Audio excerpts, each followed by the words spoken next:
let's talk about documentation and reimbursement. We have a value-based proposition for hyperbaric oxygen therapy that's very evidence-based.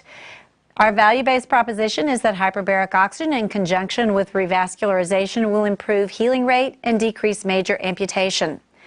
That hyperbaric oxygen increases quality of life in diabetic foot ulcer patients. And hyperbaric oxygen therapy alone, among all of the advanced therapeutics, has done studies that are generalizable to real-world patients. Other studies of advanced therapeutic interventions have been limited to Wagner grade 2 or, in fact, really Wagner grade 1 ulcers. But hyperbaric oxygen therapy clinical trials have included patients with severe vascular disease as well as Wagner grade 3 ulcers. And only hyperbaric oxygen therapy has been shown to improve tissue PO2.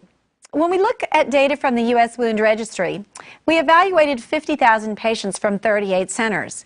And we evaluated the most common diagnoses for which hyperbaric oxygen therapy was utilized.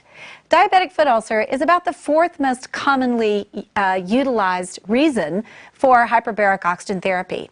Among those patients, about 41% healed and 16% were amputated, for the most part for Wagner grade 3 diabetic foot ulcers.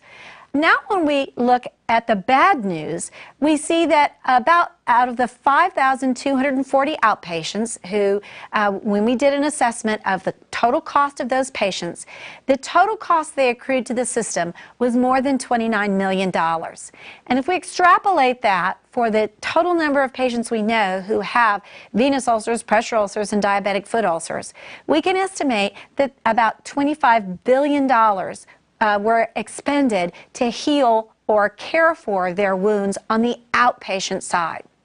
Conservatively, we estimate that about 30% of those costs were spent on hyperbaric oxygen therapy.